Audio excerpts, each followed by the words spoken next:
Hello everyone, welcome to nowhere on YouTube. So basically ये channel dedicated है to explain tech videos जो अभी तक यूट्यूब पे एक्सप्लेन नहीं है, basically related to web development और you can say computer science.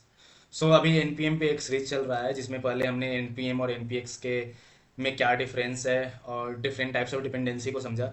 और आगे आज का काफ़ी इंटरेस्टिंग टॉपिक है और वो है life cycle, NPM life cycle या फिर एनपीएम लाइफ साइकिल स्क्रिप्ट पे। तो बेसिकली ये काफ़ी इंटरेस्टिंग टॉपिक है और इसमें तुम बेसिकली तो तुमको मोस्ट ऑफ ये चीज़ ये मोस्टली यूज होता है चीज़ें ऑटोमेट करने के लिए, ठीक है।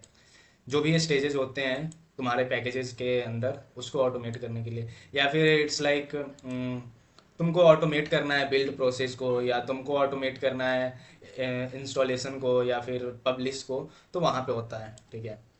तो शुरू करते हैं आज का टॉपिक। इससे पहले भाई तुमको लगता है कि तुमको पता है कि ये सब चीज़ क्या होता है, तो ये तुम्हारे लिए तुमको कैसे पता चलेगा कि तुमको आता है। तो तुमको बस ये 3 क्वेश्चन का आंसर अगर तुमको पता है तो यू आर गुड टू गो।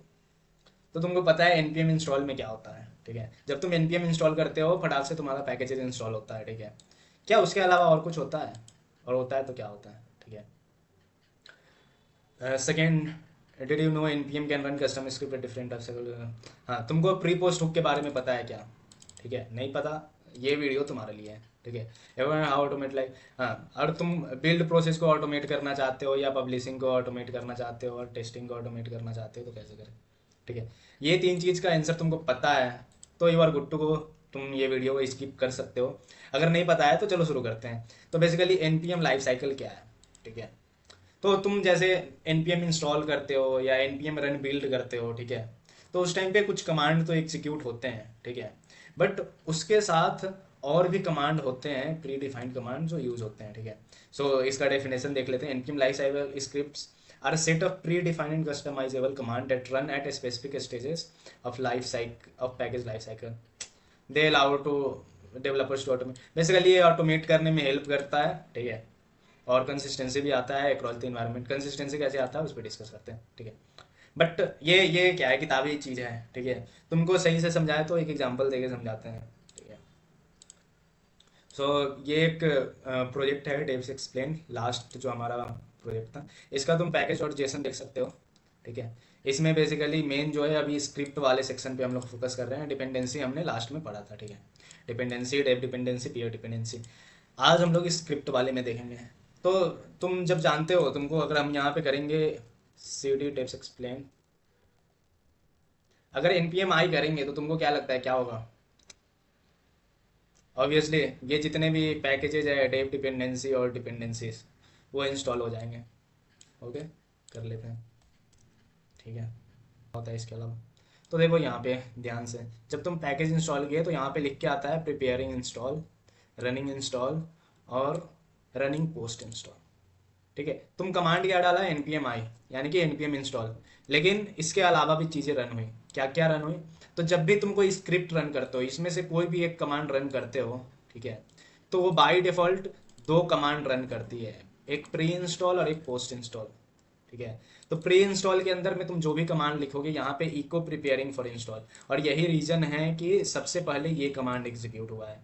जब तुम npm इंस्टॉल करते हो, ठीक है, तो ये सबसे पहले प्री इंस्टॉल, ठीक है, जो प्री इंस्टॉल कमांड एग्जीक्यूट करता है, यानी कि प्री स्क्रिप्ट जो भी होगा। सिमिलरली जब तुम उसके बाद इंस्टॉल होता है और उसके बाद पोस्ट इंस्टॉल होता है, ठीक है। सिमिलरली अगर तुम बिल्ड के लिए करते हो npm रन बिल्ड, तो ये पहले प्रिपेयरिंग बिल्ड होता है, ठीक है, फिर बिल्डिंग होता है और फिर बिल्ड कंप्लीटेड होता है, यानी कि post build, build, pre build. तो ये पैटर्न है, मतलब पैटर्न नहीं, ये बाय डिफॉल्ट है कि जब भी तुम्हारा कोई स्क्रिप्ट रन होगा तो उसका प्री और पोस्ट रन होगा, अगर वो डिफाइंड होगा यहाँ पे तो, ठीक है। एक कस्टम स्क्रिप्ट का एग्जांपल देख लेते हैं। ये देखो, एक माई स्क्रिप्ट करके एक कस्टम स्क्रिप्ट है, उसका प्री स्क्रिप्ट है और पोस्ट स्क्रिप्ट है। अगर तुम यहाँ पे करते हो npm रन माई स्क्रिप्ट, तो ये बेसिकली प्रिपेयरिंग स्क्रिप्ट होगा और रनिंग माई स्क्रिप्ट होगा। ओके, तो यहाँ पे my script run, preparing script हो रहा है, यानी कि प्री माई स्क्रिप्ट रन हो रहा है, माई स्क्रिप्ट रन हो रहा है, लेकिन पोस्ट माई स्क्रिप्ट रन नहीं हो रहा है। क्यों नहीं हो रहा है? क्योंकि यहाँ पे गलत डिफाइन किया हुआ था, कैपिटल पी था जो कि स्मॉल पी होना चाहिए था। तो एक बार फिर से रिट्राई करते हैं, npm run my script, okay. तो प्रिपेयरिंग माई स्क्रिप्ट यानी कि प्री माई स्क्रिप्ट और पोस्ट माई स्क्रिप्ट। तो कोई भी तुम स्क्रिप्ट के साथ ये तीनों हुक अटैच कर सकते हो, ठीक है।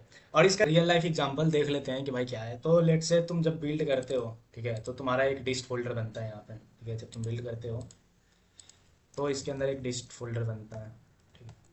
बट तुम अब चाहते हो कि भाई जब भी मेरा प्री बिल्ड हो तो ये पूरा अच्छे से डिलीट होकर ये फिर से बने, ठीक है।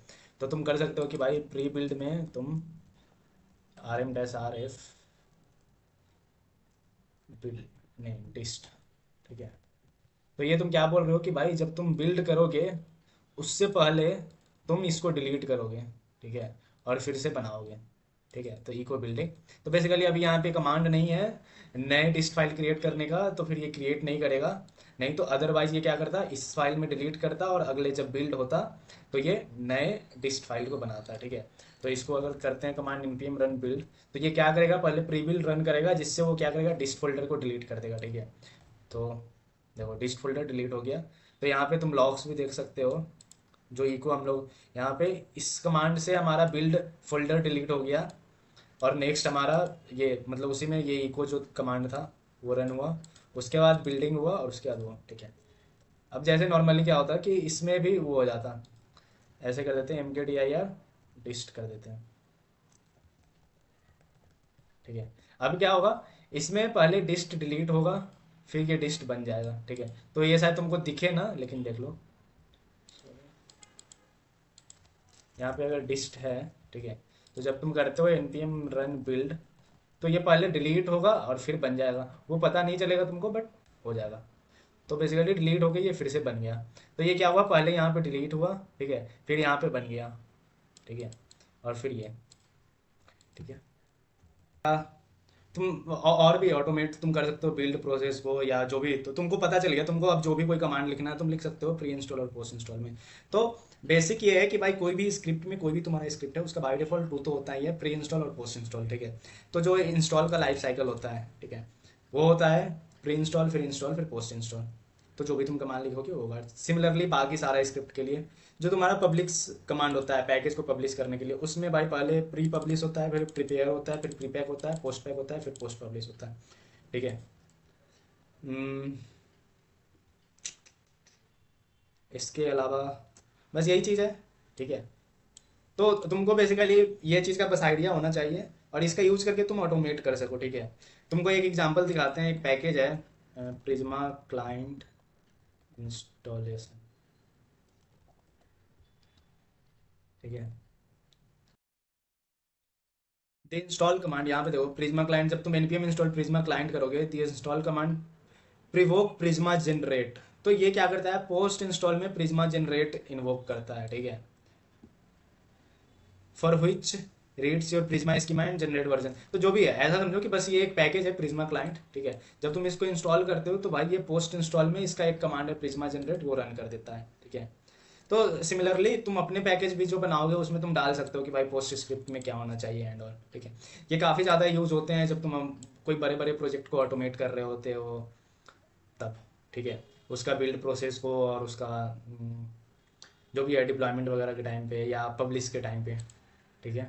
दैट्स ऑल, इनफ था। Thank you for watching my video. अगर तुमको if you like this video और तुमको ऐसा लग रहा है कि भाई काफ़ी इंटरेस्टिंग था, तुमको नहीं पता था, तो तुम वीडियो को लाइक कर सकते हो, चैनल को सब्सक्राइब कर सकते हो और कमेंट कर सकते हो भाई, फीडबैक दे सकते हो कि क्या चीज़ कैसा कौन से टॉपिक पे वीडियोस बनाएं।